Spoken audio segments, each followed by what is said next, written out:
So, Carl, I've kind of explained to them, you and I go back a little. I mean, we're not like huge personal friends or anything, but we're acquaintances. We've talked over the course of the last few years, on and off, on various ventures that you're doing or I'm doing, or whatever. And so you kind of know me, Carl. Steve, go ahead and introduce yourself, and John. Yeah, I'm Steve Woita. I worked at Apple, Atari, Sega. Basically, I've done a bunch of video games that are on some old systems. And current day, I've been doing stuff for, on the web, which has been becoming frustrating because I've been doing a lot of stuff in Flash, and now Flash is going down the tanker. So, I mean, the genesis, no pun intended here, of this whole system is, I mean, for me personally, is I don't want to be able to put games on a machine where stuff's not being updated, and I know can work at least 10 to 30 years from now, whatever. I mean, I can plug in a lot of my old stuff that I've done back in the 80s, and it still works. So I kind of want to be able to, make games like that again, where I don't have to worry about, every time I go to the web, I worry about whether my stuff's going to work. It's a great feeling. So I kind of want to, we're trying to come up with a system that, from an architecture standpoint, that we know where you can plug in a game and it'll boot up, and there it is. And in theory, 10, 20, 30 years from now, you should be able to do it again and not wait for some update or be having to be hooked to the internet. So that's kind of how this all started. Yeah. Hi, I'm John Carlsen. You probably read my my blurb on our page. Basically, I've been working in and out of the video game industry pretty much all my career. I started off fixing Atari computers when I was a teenager, worked at Atari when I was 17, worked for Nolan Bushnell when I was 18 and 19. Met Steve working for Mediagenic about a year after that. And a few years later, co-founded Iguana Entertainment, and a few years back, got hired by Sony to make a small PlayStation. Yeah, and I forgot to interject. On the hardware side, when I graduated from engineering school, first job was Apple. And I worked on the Apple II, the Apple IIe, on the cost reduction part of the Apple II. The Apple II cost reduced became the Apple IIe with some enhancements, hence the E. And I worked on the Lisa machine, and I worked on the Apple III, and then my friend got hired at Atari, and I said, man, that sounds cool, and that's how he got me over there, and Apple said, hey, if it doesn't work out, come on back. Okay. And, I think that's how my lift got into the game. Okay, I think we've gone into introductions into so fire away. As I was telling Mike, the interview is, not going to be, nothing like what you're experiencing on Facebook. No, roughness or nothing. I mean, that, Facebook gets out of hand, and so do forums.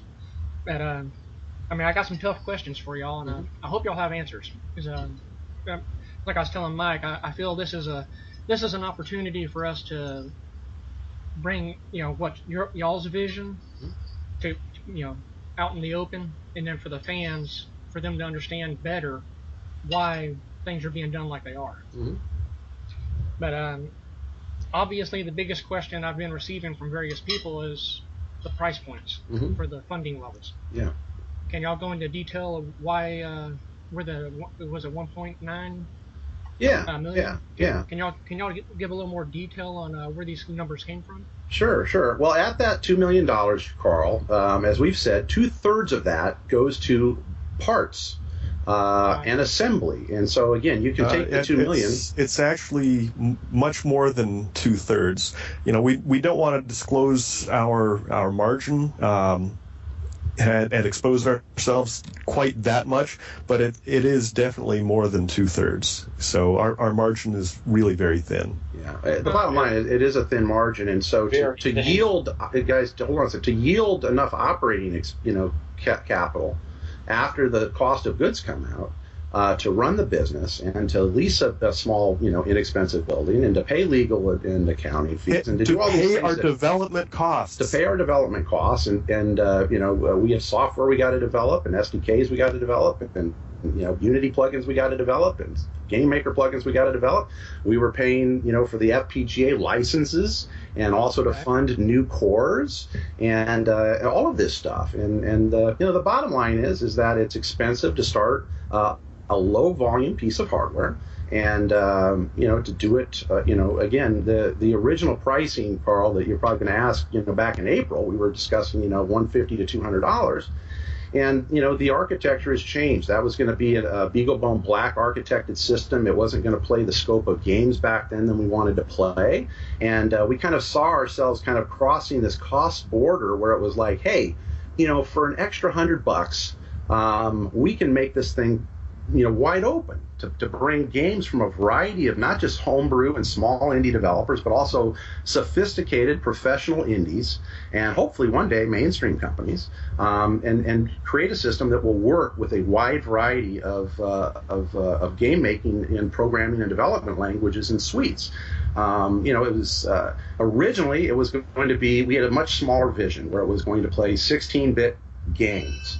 And so somewhere in there, with the with all these awesome games that are getting kickstarted, like Mighty Number 9 and Bloodstained and Thimbleweed Park, and you got Axiom Verge over there, yeah, Shovel Knight. Can I just throw in, Mike? Yeah. That, I just joined the project in early March, and when I saw, first off, it took me a couple of months just to collect our requirements, build a system spec, hash out the architecture, do an initial design and an initial cost estimate. And when I started doing this initial cost estimate, I started saying to Mike, hey, there's no way you could have done it for, and offered this product for $150 to $200. It was just impossible. And so really the early estimates that Mike and Steve were given were just naive estimates, and they were inaccurate. And I'd like to add that a lot of the stuff that you see out there, these boards and things that you can buy, those are hobby boards. They don't fit under the regulatory system at all. There's a lot of huge costs that John will go into in order to have a board be okay to stick in a living room in the United States and elsewhere. There's a lot. I mean, the costs on that where I'm like going, what? It wasn't that much back in the Apple days when we did it. That's really elevated to a huge. Well, it was a fair amount then too. At Game On Expo, we had talked just, at Games for 81's Expo in Arizona a few weeks ago. There was a guy that came by. They had just released a handheld gaming system. Yeah, and they spent $90,000 on FCC and regulatory. Yeah, and I can do it for less. I've been doing FCC certified products for a long time. I mean, if you're interested, there's the codified book of federal regulations. That's volume 1, that's volume 2. This is just CFR 47 of the FCC rules. Yeah. So I mean, a lot of stuff people may be looking at hobby boards and what it costs to produce those, and make a tiny bit when they send them out. But whether they're compliant or not. I mean, all I know, that's all we've been doing is trying to shave this thing down. Yeah, hundreds of hours, Carl. You wouldn't have believed thousands what of hours. To get it below 2 million was a huge amount of work, and obviously, people are going, "Well, it's a 2 million," and it's like, I mean, to be honest with you, until I personally went through this whole exercise, spreadsheet-itis with these guys here. I really didn't have any idea it was going to be that much. I didn't. I mean, it'd be great to be able to go, hey, man, this system's $100 in a box, Yeah. And then between all the, the quality of parts we want to use, the connector is a big issue with us, the three of us personally. Anytime you stick a cartridge in, you don't want that cartridge being damaged. The cartridge connector is something we're really, trying to stay focused on, the quality. From that point out, we're not trying to put anything cheap in here. We want stuff that, I want stuff that when I look at this machine and I go to develop for it years and years in the future, I feel good about it. It's like, okay, this thing's not going to just bust, in year 5 when I stick a cartridge in, or I pull my cartridge out and I finally take a look at my pins and they're almost gone on the cartridge. We're taking into consideration all the stuff that we know about over the last, 3+ decades, and trying to have a really good system instead of just, specking out something really cheap that just barely makes the cut. And we have to acknowledge, there are a lot of really cheap, low quality products out there that unfortunately, a lot of people they just see the price and they expect us to put out something that is that's cheap. They don't care about the quality. Right. Well, the main concern most people have is the values on the funding levels. Mm-hmm. Some people have done the math and they say it's about 6,000 or so units to Mm-hmm. meet the minimum. Now, is that a figure? I mean, how did y'all come up with the minimum? Is it the 6,000 consoles? Was that figured out based on what you need for a fair profit margin so you can continue running? Yeah, there was basically two things. Yeah, we of course we needed to allocate enough units of may I, Mike? Yeah, sure. Yeah. So what we did was we figured out how much it was going to cost us to develop the product that we want to make, and we figured out the unit cost, and from that we understand our margin. And so to make that amount of development funds, we're just dividing that out over the margin that we're making. Yeah. The other thing too, Carl, that's really important is, we got this first batch of developers on board, and we had to tell them we wanted to have at least 5,000 or 6,000 people to start this off of. We got 7 or 8 developers on board this thing with us that are looking at all of this negativity and like, what's going on? These are real people that want to bring games to this thing. We've got Way Forward, looking at this. We got Yacht Club looking at this. We got .emu looking at this. NG Dev's looking at this, and they're not just looking at it. These are companies that have signed on. Oh yeah. They're bringing games onto this thing, and we needed to guarantee them. And this is what's different from Ouya. That's an Android system. They knew they were going to have games on it because it was just going to be porting of all these Android games. We have to have games on this thing, on our campaign page that people can buy, that will be available for them to ship and to receive when they first get their product. And we've had to tell these developers that, look, we're going to come out of this campaign with at least 5,000 to 6,000 people, and then we're going to build on that with continuation of pre-orders afterwards.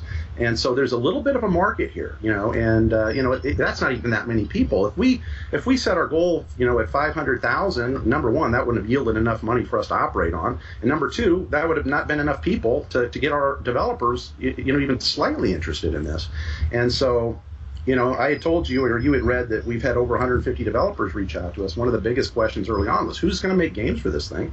And I'll tell you what, we have got that so far has been the easiest thing. We've got developers sending us games. You can even see it in the Facebook threads, Carl. There's developers that just chime in the middle of a thread, like, how do I make games for this? It's been nonstop, and so we're getting requests from developers all over the world who are very interested in, number one, the preservation of their games. Number two, the idea that there's a new unsaturated market here, that even with a smaller installed user base, instead of making these games that they may get 99 cents or 20 cents off of, or that are a commodity, they got an opportunity to bring their game to many thousands of people, we hope, and they can make a living at this, and it's a new market that's for these homebrewers that are making Atari games and Genesis games or SNES games that are sort of Sure. So anyway, Carl, the thing is, there's a new market for developers, and that's a great thing. Developers, right now they're in an oversaturated market. None of them are making any money. So anything that comes around that looks like will give them a new market, they're very interested in. And if this gets cratered, it's literally going to be lost opportunities for lots of people, and we'd hate to see that happen. Yes, Steve. So. On that note, because I am an indie developer, I'm not working for anybody right now. I'm not at a company. And I know when I address the iOS market, Android market, there's no money to be made there that you can count on as a business. You have to have an astronomical, just an amazing marketing plan to get the word out. So, that's dead on arrival, that stuff. If you get any traction, it's luck. Yeah, it's fun to prototype your game that way. You can look at it that way, right? But as far as making money, in the downloadable space, it's very rare. So where do I go as a developer right now? I put stuff out on the web. How do you monetize that? How do you make money on that and pay rent and food? How do you do that? There's really not an avenue that's really, you can try to do something, on Steam, You can try to do something with Xbox and Sony, but it's hard to get any traction on that stuff. So, this allows like a new platform to emerge, a new turntable, if you want to analogize it, and allow people a lower barrier to entry to actually make tangible stuff that's collectible if you want. Something that really exists in 3D. It is. There's a cartridge. I put it in. And I haven't been able to work on cartridge stuff since, I think, what was the last cartridge game I did?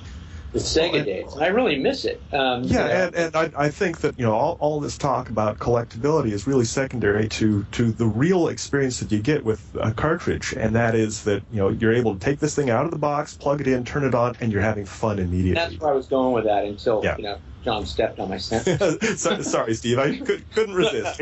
But yeah, I think that really is the big value that we add. Yeah, scratch John's stuff out of there and put mine in. Steve says John's full of shit. No, hey, Carl, the other thing, too, is to look at some of these boards that are out there and use that as a means of comparison. Some of like the Mist board and the FPG Arcade, these are bare boards that are 250 plus, and, just for a quick gauge on what we're doing, and their quantities may be more than ours. I don't know how many of those are even selling. Those don't include a controller or a pack-in game. Yeah. Or, I don't think the power supply comes with it, does it? I don't know. Yeah, no shell. Yeah. That's expensive stuff, Carl. To create a system, and people are downplaying us for having this Jaguar shell, but look, if you do the math, we paid very little for that. That's not really adding any cost to the system. If we had to go out and pay what we should have paid for that, that would be adding, $50-$60 to the cost of the system if we had to, so that was one of these stars that have aligned to help allow this product, because without that, I wouldn't be doing this. That's what's made it all possible. And then, of course, bringing on two, really great guys onto the team that have the experience of shipping consumer products. All of the stars have aligned on this thing. The developers there, we got a great system that we can make if people will let us, make it. And it's all there. All the pieces are there, really.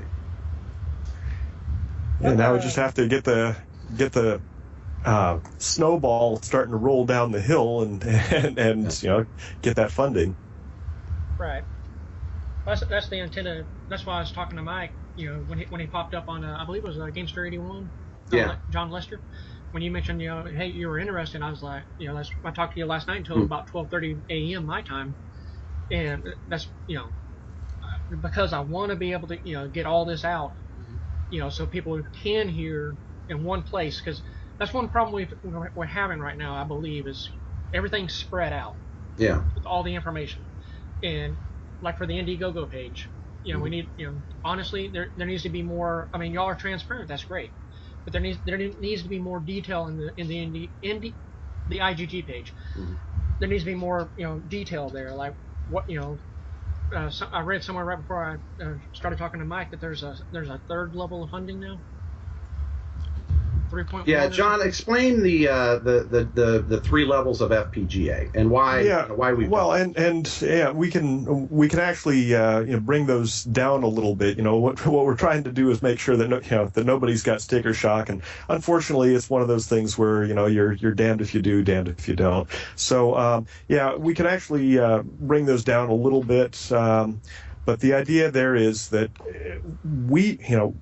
we've got these small margins, and in order to be able to cover our development costs, we've got to sell a certain amount of units at a certain configuration to make that margin and cover our development costs. After we've reached, more than a certain number, then we can afford to put more into the box and still be able to cover our development costs. So the idea all along is to deliver a maximum configuration. It's just as much as we can possibly afford to put in the box. So we start off with a very small FPGA, enough to do the basic functions. At our first stretch goal, that's the point at which we can start doing hardware-based emulation and actually do a lot of these fun functions that can extend what we can do with the system, kind of like having an enhancement chip on a Nintendo cartridge. And then at our second funding level, that's where we get the FPGA that we've really wanted all along, and that is so huge. It's kind of twice the size of and Carl, we're not increasing people's prices for those. What we're saying is for us to put those in, it decreases our margin. So what we have to do is allocate that lower margin across a bigger quantity to cover. We amortize our development costs over a larger number.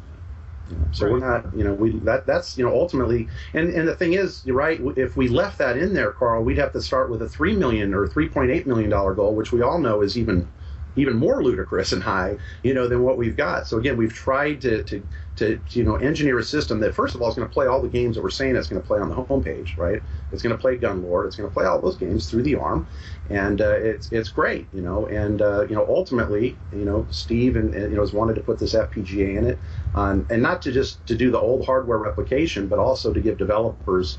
Steve, kind of explain what that does for developers, moving forward. Not looking at just the hardware replication aspects of this, what benefits it brings to developers, this FPGA. Well, it allows them to make their own, they can have their own sprite engine and hardware done on the FPGA in hardware, and I've seen stuff where it's amazingly fast, and you can write your own, you have little parallel processes that you could do, your own hardware. Oh, the dog really liked that idea.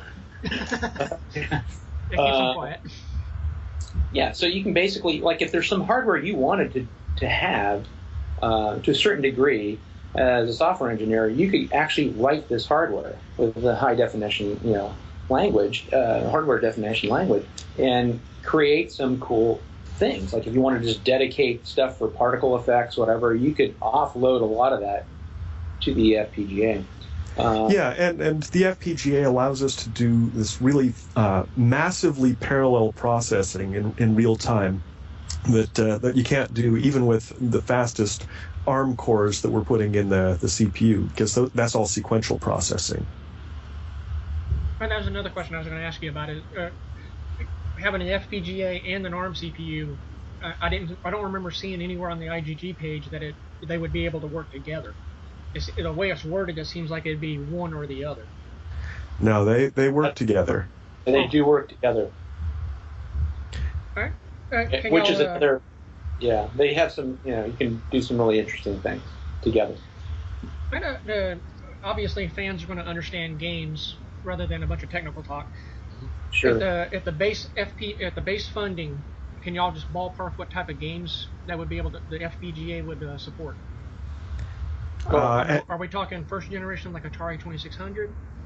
Or are we talking maybe at the lowest level? We're not doing any hardware emulation in the FPGA. That FPGA is just providing our circuitry for the functions that we need to perform. Okay. What about for the was it 3.1 million now? Yeah. Can y'all ballpark what that might support? At the first stretch goal, at that level, you can do pretty much what you can do with, say, the FPGA arcade, or pretty much anything that's already out there. Any of the 8-bit stuff, Carl. Whether it's the PC or the console side. Yeah, and then at the higher stretch goal, that gives us a part that really has a lot more gates than anything else out there. Right. Basically, if fans want to be able to play, say, Super Nintendo, they really need to help support and push for the high stretch goal. No, they don't need that, because we've already got that covered through our processor. And the FPGA or ARM? The ARM processor. Okay, so as software. Yeah, and this is not intended to be an emulation machine. Well, this plays new games off of new cartridges, and to try and do emulation on it would be trivial with what we're putting in the box, but that's not our purpose. Yeah. Okay, so there's talk about cartridge adapters. So these will support, say, Super Mario World, right?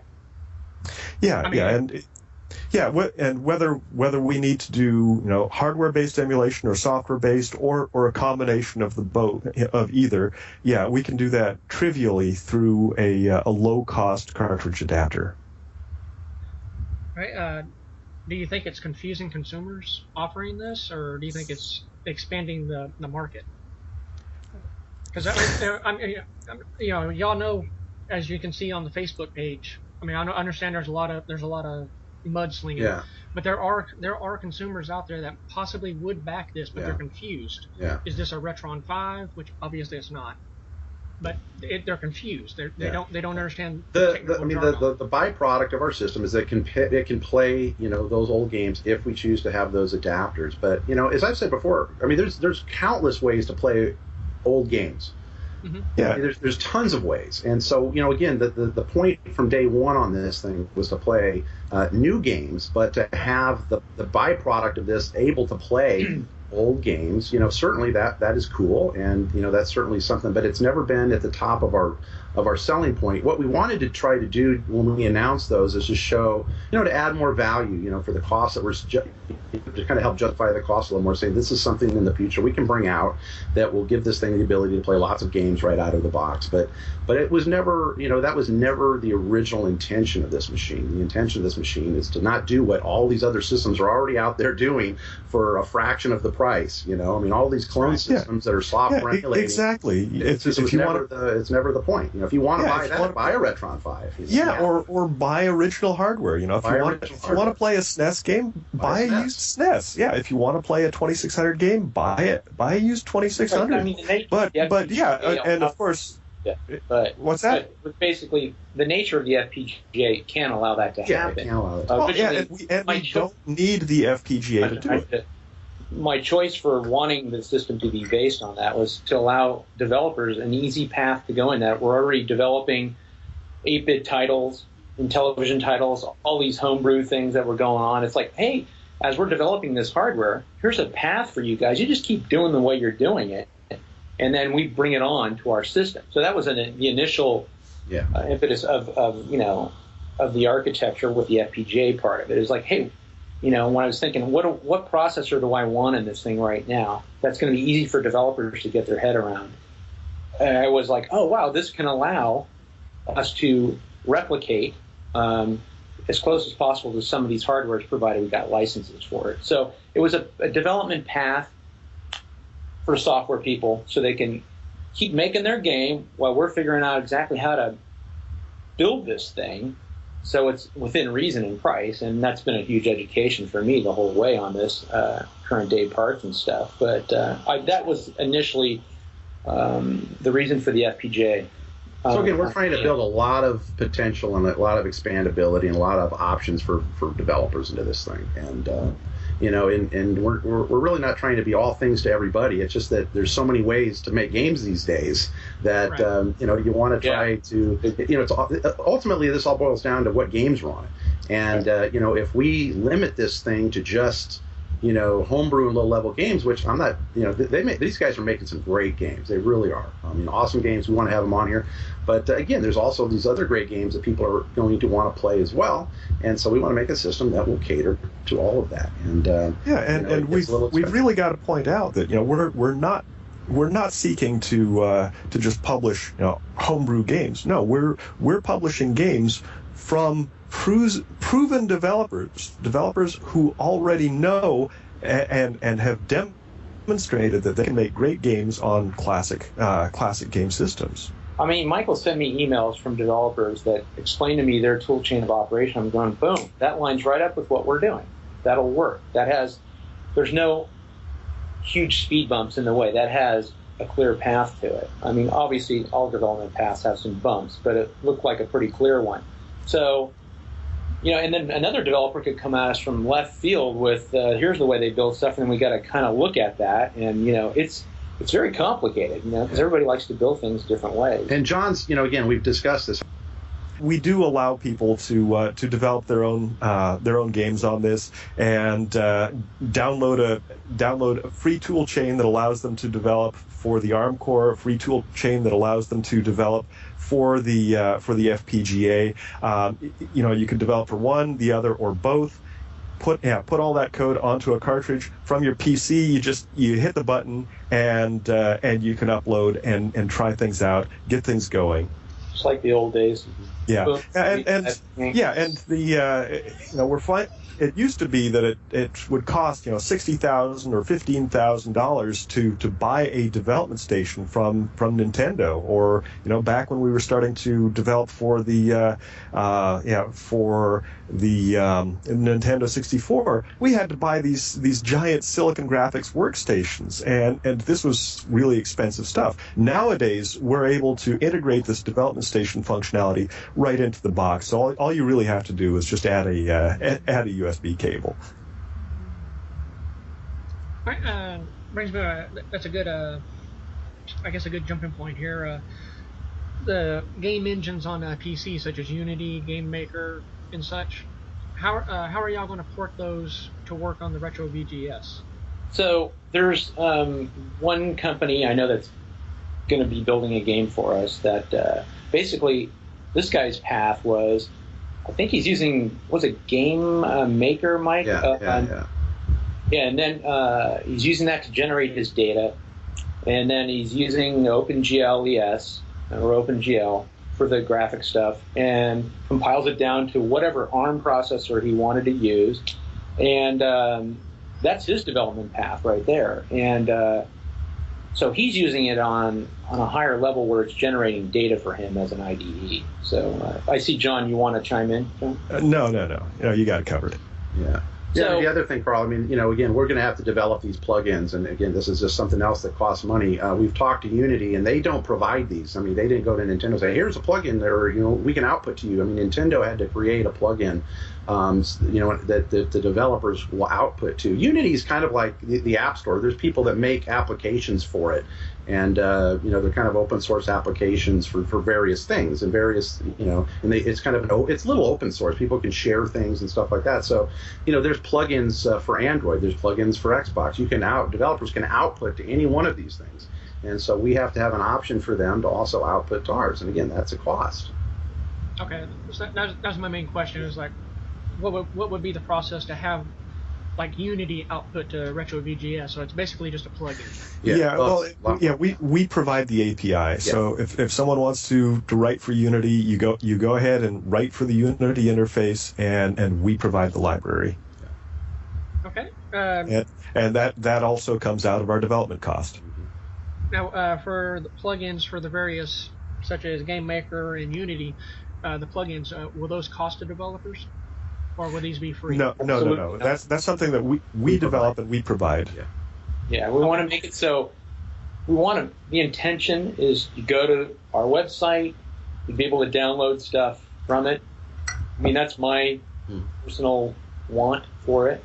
And then we hopefully would have forums that are constructive, talking about here's how you use this, that, or if you want to do this, and where it's like this community of people of, hey, here's the best way to get this to happen, that kind of dialogue going on, and you need to download this and that, and we want to have as many cool games on this thing as possible, and we don't want to create speed bumps. Obviously, we don't want bad games, but that's everybody's got an opinion. You got to start somewhere. Everybody's got an opinion what's a good or bad game, good or bad movie, whatever. But we want to make it easy for people to put things on here.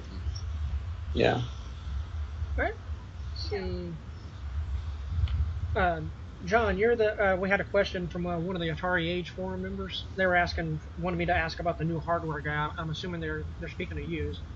Probably. But, they mentioned that here recently, I believe it was Mike, had mentioned a new hardware guy. But John's been with us since March. Yeah, he's been our main guy since March. He's the newest, though. Okay, that must be what they meant. They just posted it earlier today, so yes, I don't get know. that out of the way. I don't know what they're talking about. You know how it is. Yeah, I do. Right. Now, will y'all be developing these plugins and SDKs internally, or will you be outsourcing? A combination.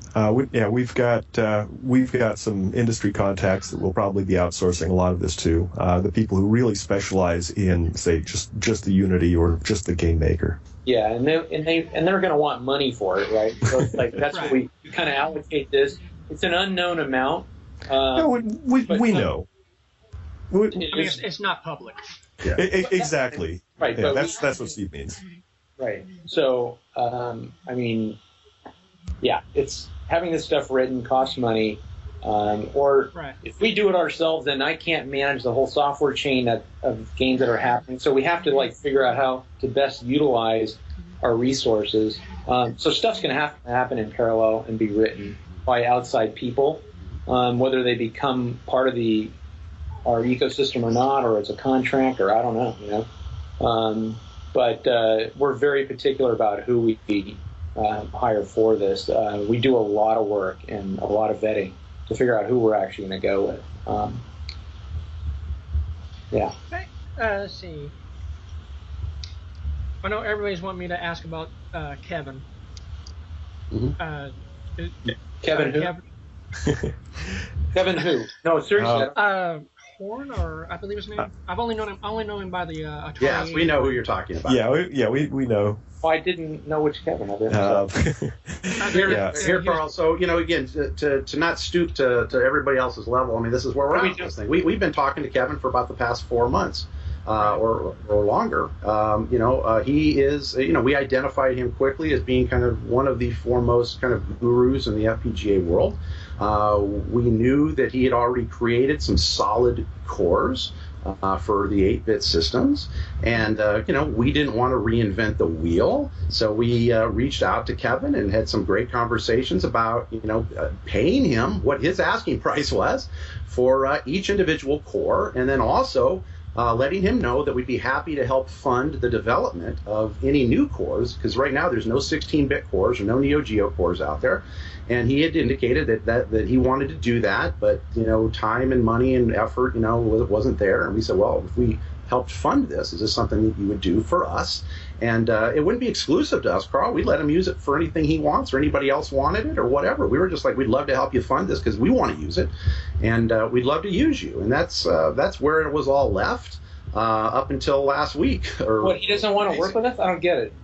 Yeah, I don't know. No, I'm not reading the forums. I want you guys to understand, Carl. You understand. I don't read these forums at all because it takes too much to process. So, did he leave it at a state he wasn't working with us, or what I thought he was? Yeah, and just started hearing stuff. What? I don't get it.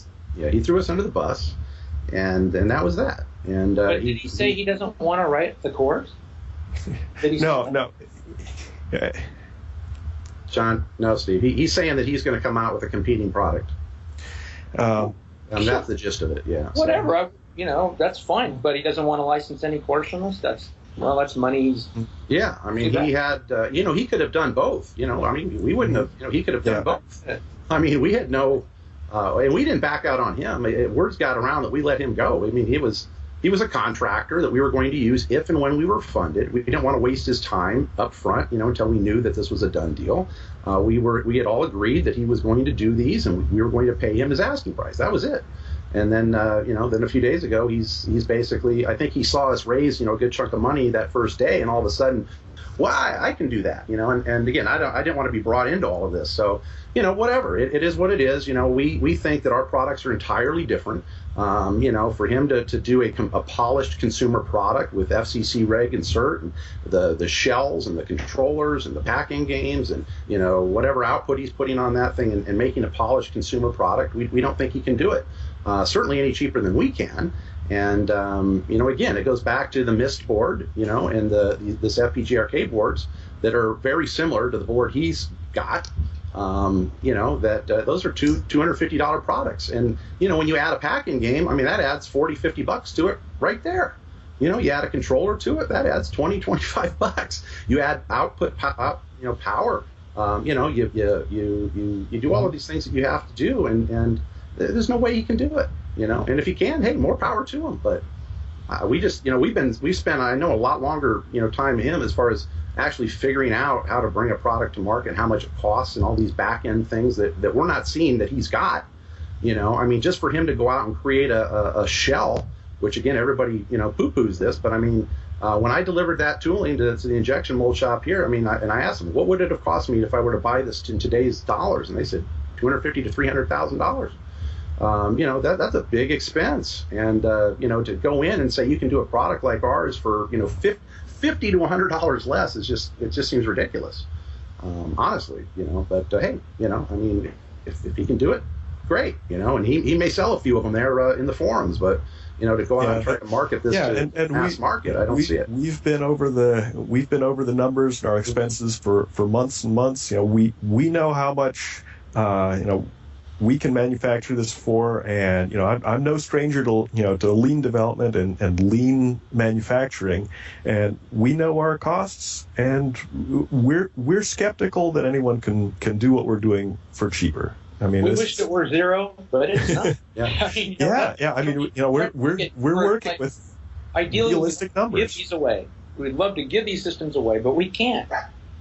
We can't. Yeah, I mean, the model in the past, right, Carl, is hardware companies typically lose money. It's the razor blade model, and we're just not set up. I mean, we're a small volume, brand new company, trying to get this cool product out, and we don't have the luxury of selling these things at a little to no margin or a loss. We've boiled it down as low as we can. Why go to IGG without a prototype available? Well, I'll address half of this question, and the other part's up for John. Let me answer the quick question. Is why did we switch kind of at the last minute? This really goes back to me. It was probably 2.5, 3 weeks ago, Carl. I was in the NeoGAF forums, and I saw somebody had posted a thread there, or a comment over there on this, again, this huge long forum dedicated to our system, which is great. And somebody had said, hey, it says right here that Kickstarter requires an exclusive or an explicit operating demo. An explicit demonstration of a working prototype, and when we saw that, we said, well, that's we're not ready to show an explicit demonstration of a working prototype. Carl, I didn't even realize that policy was a thing, because as I just posted today, I mean, there's been very recent hardware projects. Yeah, well, and Kickstarter gave us a pass. I mean, we read that policy. We went to Kickstarter and said, hey, is this a real thing? And they said, no, you don't have to do that. You do not have to show a working prototype. And Steve and I sat back and said, wait a second. Okay, you're giving us a pass. You're clearly at least giving tacit acceptance to these other projects, but your public stated policy is that you must have this explicit demonstration of a working prototype. It was on their website in text, and it just seemed dishonest to us that Kickstarter's official policy, as they state, is something that they're not even enforcing. And so we decided that the only honest way we could run a development campaign is not on Kickstarter. Yeah, and that was really it. And it was sort of a last-second discovery, 2 to 3 weeks out. And, we didn't announce it right away because, again, we were trying to go through this process of, are they going to give us an okay? Are they going to give us a written, approval that we can show people? Because we knew that would be a controversy. So, but in the end, and behind the scenes, Indiegogo had been courting us for, the last few months, and they called me and said, Mike, we really, they were very proactive about it. Kickstarter could care less, right? They're kind of fat, dumb, and happy over there, I think, just with all of these things. And you've got Indiegogo over there, who is still a very large, credible, viable crowdfunding source. They've been around longer than Kickstarter. They're not as prevalent in the game world, which is true, and that was always, a concern of ours to this day. And another thing that attracted us to Indiegogo is we're trying to operate as much as we can within our local economy, and Indiegogo is based right here in California. Kickstarter, they're out in New York. So, we've got the time zones that helps us to work together, and two, it just helps to keep some of the money within the California economy. Yeah, and again, they've given us some nice accommodations, and they did show us articles, that even TechCrunch wrote that it stated that that their medium average for hardware campaigns is more than Kickstarter. So, there's been a lot of great hardware campaigns started over there. And nobody should be, thinking it's a scam site or that's where scammers go. I mean, that site's been around a long time. I mean, Games for 81, they've done 2 projects over there that were successful. There's nothing wrong with it. Yeah, they do operate a little bit differently, and when they take the funds. And people were confused, Carl, that they were only offering flexible funding. I mean, right when we said this, we said, oh, they get the money no matter what. This is BS. And in 2011. They added fixed funding, so they're just like Kickstarter, no different. The only thing different is that they do charge people when they make their pledge instead of at the end. And I can certainly see where that is something that's different. That may be causing people to wait, which is bad because, with Kickstarters or campaigns, you want that momentum. You want everybody to go in there at the, a feeding frenzy at the beginning.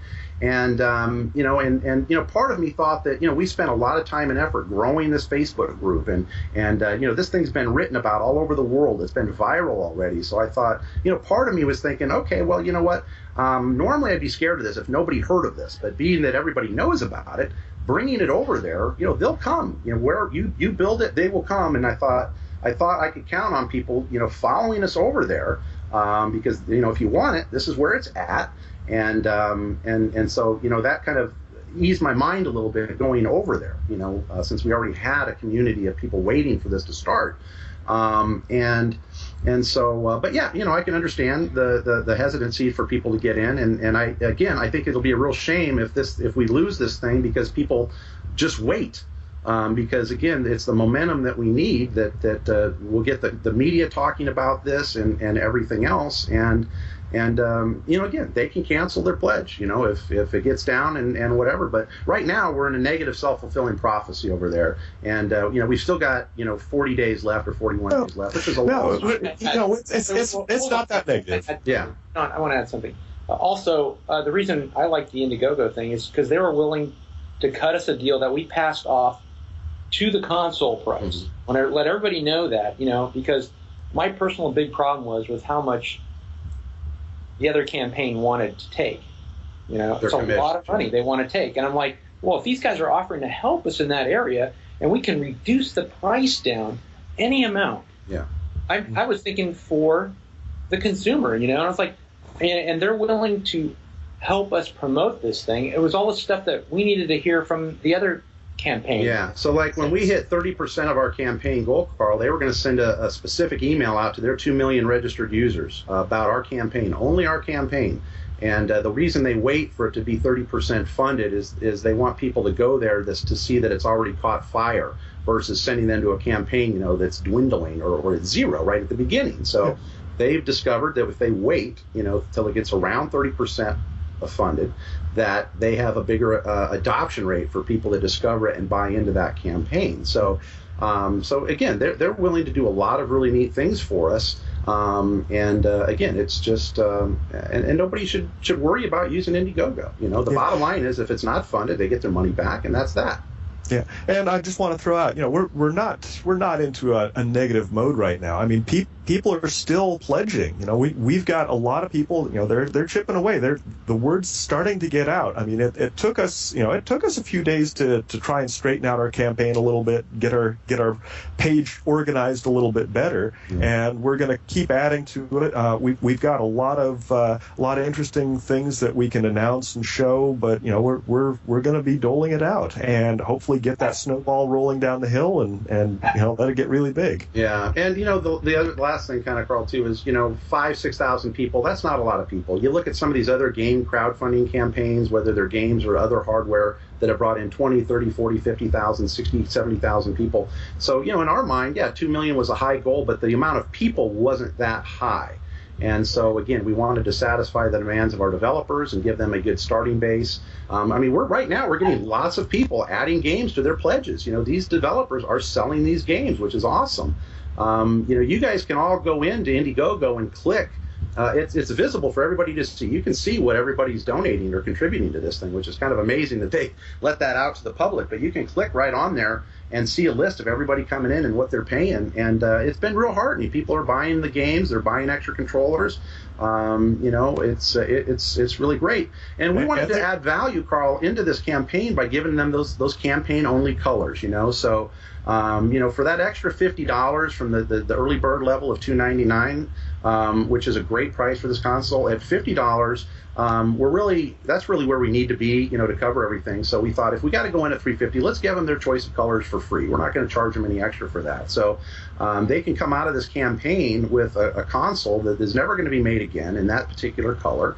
And a lot of people could care less about that. But, as gamers, we know there's a lot of people that like to have that kind of exclusive thing. And so we've given them that opportunity, to kind of add value to their system this way. Meaning, if they did want to sell it down the road, it's going to be worth a lot more than a system that was bought outside of the campaign or a black retail version. And again, that's really, really cool. And all of the games that are part of the campaign, they're all in custom campaign colors that are never going to be produced again, too. So, when these get out into the wild, if we get the chance, and our developers get the chance we all make these games, you're going to be able to identify the games that were part of this campaign because they're going to be red or gold or silver or translucent purple or whatever. It's going to be really awesome. So, we're just trying to have a lot of fun with this, and gaming's about fun. I don't know when the industry became so cynical, and it really has. And no idea it was, but anyway. Yeah. I mean, gaming should be fun, and we really want to say we appreciate everybody, again, whether they're the haters. I mean, we've struck a chord. People are passionate, and we don't want to fault people for that. People want this system, and we want to deliver it to them for the best price that we can. And again, we're very appreciative that there's 75 pages of discussions over on Atari Age about this. Even if they're terrible and they're dragging me through the mud and everything else, people are talking about this, and I think that's very important. People are passionate, and it's all because of what we're trying to bring out. And there's a lot of people that are now being influenced by some of this negativity, and a lot of it has nothing to do with the system, Carl. I mean, from day one on Atari Age, people were bashing me and dragging me through the mud, and I don't know what I did. Yeah, so nothing new there. Yeah, I mean, I'm just going to step out for a quick break. Hang on. Yeah. I mean, I've done a podcast for 8 or 9 years, and I know we've got lots of listeners that have enjoyed that over the time. We've got our magazine that's out there. We've delivered. We're starting on issue 10, which just blows my mind. We got awesome writers over there. I mean, these guys wouldn't write for me if I was a schmuck. I mean, these are industry writers, I mean, we've got a great team over there. And I've tried to surround myself with a great team over here. And then, our whole plan all along is to tie the media in the magazine to have content in there dedicated to our system. I mean, we've got subscribers in over 35 countries. We've been, shipping 20, 30,000 issues through Arcade Block, and we've got lots of readers, and it's a great mechanism for us to help promote our developers and our system and our ecosystem. It all fits together, and it's a beautiful, beautiful thing. And why people are out there trying to, and again, the constructive criticism is great, but all of this hate. I mean, there are literally, hateful. No, we don't need to even go into it. I know, but it the does. The whole thing is that it costs money to build this, and from what we have access to, this is how much we're trying to get it as inexpensive as possible. I mean, I don't like seeing things costing $300-400 or whatever. I mean, I wish it could be, $100 or $200, and we'd love it to be there. We could not bend the variables in such a way to do it. Yeah. And somebody invested in us or whatever, that change the cost structure a lot. Yeah. But we don't have. And this is a thing where it has to come from the organic growth from the crowd, right? Because I mean, if we went out to investors before we started this, and this has been a big crux of our, we've had lots of conversations about, crowdfunding versus trying to do this somehow on our own or whatever. The problem is, and we got lots of connections in the industry, and lots of people that are retro, that have been in the retro or that have been in the industry that want to see this brought forth, but to go out to Angels or to VC and say we're bringing out this new cartridge-based system, they don't get it, And you know what, Carl? Maybe there's no market for this, and maybe that's what we're seeing. Maybe that's what we're seeing, but I don't think so. And I'd hate to write off this because I think people need this. I think the industry needs a shot in the arm. I think we're the people to do it, and this is. everything's going to go to the cloud. The next set of systems that are coming out are separating gamers even more from their games. And at least for a segment of gamers that enjoy the classic mechanics and gameplay and graphics, we want to have a system that's going to be there in the future for years and years and years and years and years. Despite what the industry's doing over here, we don't care. Let them go that direction. Let everything go to the cloud. Nobody's going to own nothing. And we've grown up in this industry, as Carl, as have you. You've grown up playing cartridge-based games, and we don't want to see it done out. And because of the JAG and because of these two great people that are sitting here in front of me, John and Steve, we've and all of these other supporters we've got, and all these developers that want to get on board this thing, it's all there. We've done as much as we can from a hardware level, from a development level, everything is in place, and it's taken a year or two to get it to this point. And again, it's this is what it is. This is what we've got. This is the price that it is. And again, we really want people to support this and back it. Not just for us, but for our developers and other developers and developers that don't even know they're going to be making games for this 10 years from now. Hopefully, that's what this is all about. And if anybody can find fault with that, don't know what to say. The main thing with the cartridges is. What a lot of people are asking, is it going to be ROM based or flash based? What's the storage medium going to be for the cartridges? Well, our cartridge interface allows us to use a really wide variety of media, we can publish on ROM or high quality flash. One thing that we do want to get across is that we are not using the low quality flash that you might find in, say, USB thumb drives or SD cards. A lot of that stuff is not intended for long-term storage. And from the better manufacturers, it says right there on the package that it's not intended for long-term storage. So we want to differentiate and say, if we're going to release a game on flash memory, it's going to be able to retain that game for at least 20 years. Yeah, and longer. Yes. Ideally, we want to go with ROM, with mass stuff on things, so. Yeah, we have a ROM supplier waiting for us. Yes, so. Okay. Now, let's see. And it's a kick-ass connector. Okay. The next question is, there's been a mention on the Facebook page about if there's a bug found after a game is released, that the consumer be asked to return the game, it'll be patched, and then the game will be returned. Is that really a viable option? Well, here's the deal. So the whole idea is to release games that have been tested. They're going to go through 2 levels of testing. When they come through the developers, we're assuming we're getting a bug-free game. And I did say assuming, but that is part of the contract with them. And then we test the heck out of it. Yeah. That's another cost. The test group that I'm going to be running is heavily beating on this. These are people that I've worked with a long time ago, industry testers in the game business that just thrash the hell out of this stuff. Yeah, and this is exactly the Nintendo model. Back when Nintendo was publishing for the NES, the SNES, N64, they would have the developer submit a gold master that the developer has already tested and said, this is going to pass Nintendo's test, Nintendo's requirement. And then Nintendo's testers, they go through and they do complete playthroughs, and they're looking for bugs, anything that's going to significantly affect gameplay, and that's exactly what we're doing here. That's how we manage it. And the other thing, Carl, too, is just real quick, is a lot of the games, many of the games that we're bringing out will have already been released on other formats, whether it would be Steam or the PlayStation Store or whatever. And by the time they get to us, all of the bugs should be worked out. Now, we will have, we hope to have first-party developed games that we do in-house eventually. That's the goal, by the way. I want everybody to know that first-party games are the goal here. So these are unique games for our system. Yeah. Right now, we don't have that clout. Occasionally one will come through, and then we can build off of that. So, but that's what we want. Yeah. And, we've got contacts. I've been talking to David Siller, who, do you know David Siller, don't you, Carl? He was with Martin, at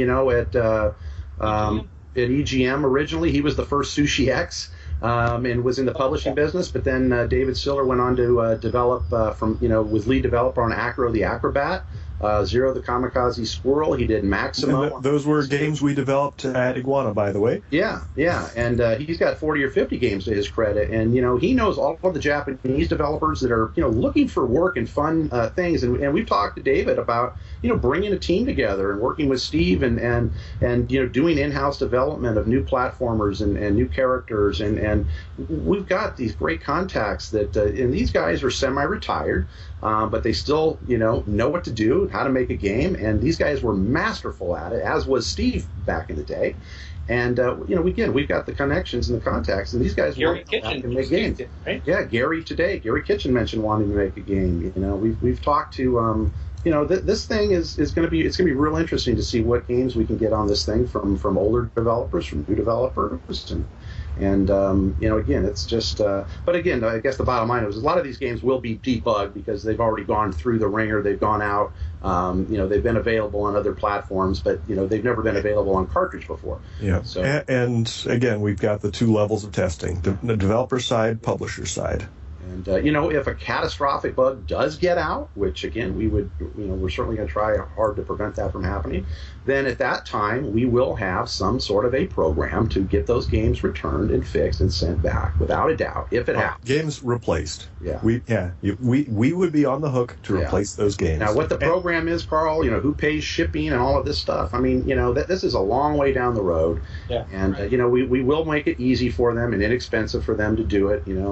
And but the whole goal, again, this is crazy to think in this modern day, is to have games that don't require, any significant fixing. I mean, I've played games, from the Atari to the Genesis to the SNES to the Saturn. I've never in my entire life, up until the last few years when games became internet connected, have I ever had to patch a game, ever. Yeah, it can happen, guys.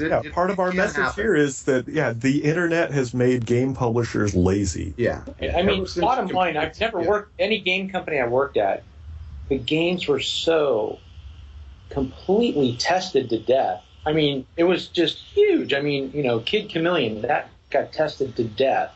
All the Atari games that I worked on tested to death. I mean, thrashed before committing to a mass ROM because we had a lead time of 2 to 3 months to send the bit pattern over and have it produced. Well, and then there's, of course, the huge expense. You can't have any bug in it at all. I mean, when it got out of our test department, the concept of it being buggy wasn't even possible. It couldn't be. I mean, the whole test group would have been in trouble, and it actually never happened to us in the part of Atari I was at. We never had a problem like that. I mean, that's one of the benefits of our system, Carl. And for if anybody's doubting this, I mean, that's what this is to reverse. And we believe that with these small, these style of games that people are making, they're small teams. I think a lot of the gaming industry, this is so big, and you got so many hands stirring the pot. Nobody knows what one. You got thousands of people working on games, so the chances of bugs getting through are huge because you got so many people working on different aspects of the game, whereas most of these games are small teams. They work together, like Steve used to work, in a small room at Atari, or a big room, Steve maybe, where, they would play each other's games, and it was a small team developing them, so they were infinitely familiar with every aspect of their game, unlike, a lot of these games today. Again, people, they do their little part of it, and then it goes to somebody else, and then they do their little part of it, and it goes to somebody else. So again, just by the fact that our system is playing these smaller, and I don't want to say smaller, but they are smaller than Call of Duty or some of these. Yeah, exactly. I mean, there's less room for big mistakes. Right. In all fairness to the next gen games, I mean, those games are massive undertakings, right? And it's just like stuff's going to happen with those. Yeah. Get it? Well, we're not trying to do that. We're trying to do the small kind of stuff that we've seen over the various classic systems, the type of mentality, retro stuff, well, whatever you want to say. It's like stuff you can look at on the screen and go, oh, I can get my hands around that. I know how to play that. I can visually see what's going on and enjoy it. And it's not this massive development project, that would require some kind of updating just because of the nature. I mean, some of the games on PS4 are mammoth. But, so... well, yeah. I don't have an opinion there on that, I think. So I think that should answer that question pretty, Carl, hopefully. the main part that concerned me was if there is a bug that gets through, say it's a catastrophic bug. Mhm. Okay, which party would it be? You as the console manufacturer, and y'all are going to be making the cartridges also, right? Yes. Yeah. Okay, or who would foot the cost if a catastrophic bug did get through? Well, obviously the developer would have to fix No, this. hold on. So We don't know about ultimately, if we're the publisher, we are responsible for that first round of cost. You know, and yeah, we're certainly going to have some clauses there where we're sharing the profit with the developers, but we're also sharing some of the risk here as well. And you know, that's something that we'll work out with the individual developers. But ultimately, our consumers have to know that we're on the hook to replace those games, and we're going to make it right. Okay, that's a fair answer. See, I had one more question real quick for you. I don't see it no more. Anyway, there's just those over there. I'm sorry. It was asked by Jason. I believe his name is pronounced Shellhorn. Mikey, I think somebody from y'all's group had replied to him on the Facebook page. Okay. He was asking about. He was wanting to program. He's an Atari 2600 programmer.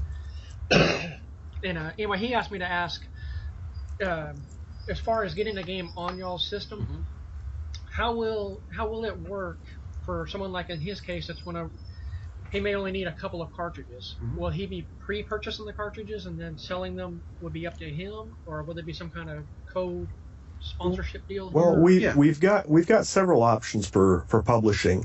One of them is certainly a cafe style publishing. So if someone wants to say develop a game and sell a few, we can certainly go ahead and just pre-assemble some blank flash based cartridges and then program them up and add stickers and do the assembly and order fulfillment on pretty much a just-in-time basis. So that's our cafe-style publishing option. If someone wants to maybe make a few cartridges to pass out to his or her friends, we can have some other options there as well. Possibly even getting out some blank cartridges, saying you can write this on your own from your own system. But we will have several different options. Excuse me. Now, as far as retail space, I mean, obviously, I'm sure getting into game stores is a goal for this system, right? Yeah, well, here's the deal. We've been waiting to gauge the demand, Carl, before we start talking to retailers and wasting a bunch of their time, right? We want to see what happens, with this thing. And if we turned this thing on and we sold, 10, 20, 30,000 of these, we go, wow, there's some great demand here. I think we can go to the retailers and show them that there's a market here. And ultimately, we hope that is still what happens. Now, it may take us a year to get there. But that would ultimately be the plan. But also in this day and age of the internet, it's also, it can be better for us to just sell direct, right? Via our own e-commerce site, and basically, have game cartridges that we can make on demand. And now, depending on, again, if it's flash or ROM, there's some differences there. But essentially, we ship these games out within a day. We use priority mail for $5. They get them in 2 to 3 days. We are talking to Funstock in the UK, as well as one of the second biggest e-tailers over there. That they both have been asked about this for months, and they both wanted to start taking pre-orders the day our campaign ends. Because they're getting so much activity over there. And, we'd love to give our international buyers, when we can, a way to avoid paying those taxes and duties and all of that kind of thing. So, again, after the campaign, if we can work with Funstock and they can stock some systems and some games over there so that when people over there buy them, they're not having to pay the high shipping and the import duties and all of that, that would be great. And we do have 2 retailers over there, ready in the wings to do this.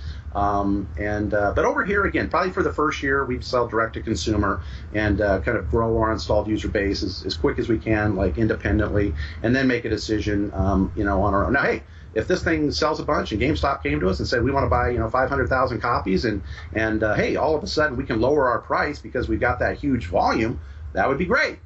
So I mean, certainly if the opportunity arises, it's something we would definitely look at. But again, we have to walk before we can crawl, and that's kind of where we are today, and why we're crowdfunding this thing as we speak. Right. What do you see? Or crawl before we walk. I think I just said walk before we crawl. Yeah, right. Okay. It's sad. There's three other of us in this conversation. Nobody caught it. Yeah, I was biting my tongue. I was thinking about something there. Yeah. But there's a lot of concern about the prototype. Is there going to be any update that before this 40 days that's left in this campaign? What is there a chance that they're maybe rewording, maybe a lower tier offered for a prototype to be created? Oh goodness! As far as setting a lower goal. Do you mean a lower goal for a prototype only, or is that what you're saying? Yes, sir. Well, there's a lot of concern because there is no prototype available. And that's what a lot of people are citing. We're not showing a prototype. I've got a lot of stuff that's working, sitting on my kitchen table. So far, we've shown none of it. Okay, that's why I was asking. Mike, he reads the Facebook and such. Mm-hmm. There is a lot of verbal concern. Yeah. I think, Carl, the big thing is that creating a prototype for a consumer product is hugely expensive. Don't think for 1 second that when Sony creates a product, they're spending a few $1,000s on a prototype. They're spending hundreds of thousands of dollars. And it's also a lot of time too. Yeah, when I got hired at Sony a few years ago to create the small PlayStation, that's something that we had running on an eval board for like the first 6 months there, and it took me a good year and a half to actually get this into reasonable prototype state. Yeah, and we're not saying it's going to take that long, but I mean, again, it's we've put a lot of free time into this up to this point. We've been developing this on our own dimes, and I've been full time on this more than 6 months already. Working these long hours to get this together. So when we're not showing stuff, I've got to kind of bite my tongue right now. Right. Yeah, we're all understand. So, Carl, I want it to be clear, we're all draining our accounts right now to do this, and hopefully somebody out there will appreciate that. Mm-hmm. Yeah. Right. I understand the financial situation y'all are in. That's why I wanted to bring it up about the prototype. Let me just say one other thing, too, is, having a prototype by no means guarantees that backers are going to get anything. I mean, look at Oculus Rift. They had prototypes coming out their ears. And that product hasn't been delivered. It got purchased by Facebook, and now the reason everybody bought this game on Kickstarter has changed. They wanted it to be a gaming machine, and now Facebook is using it for communication and all sorts of things. So, again, that was a huge, they raised a couple $1 million, and again, that probably hurts us, doesn't help us, because those people haven't received those yet. I don't think there's any plan for them to receive them, and they helped bring it to life. And they had a prototype. There's lots of projects. When you crowdfund something, it is a risk. There's games out there that they show a working level. I crowdfunded Sword of Fargo like 2 years ago, and I haven't got the game yet.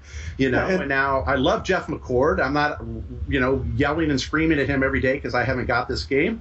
It takes a long time, and things take time. And our publishers, they've got games that they can show. It's just I can put an image on my screen here, using a processor maker's dev board. But you know what? It takes a lot to get all of this integrated onto a board that we can actually stick in that shell, and that's kind of where we're at right now. Put a cartridge into. It's exactly.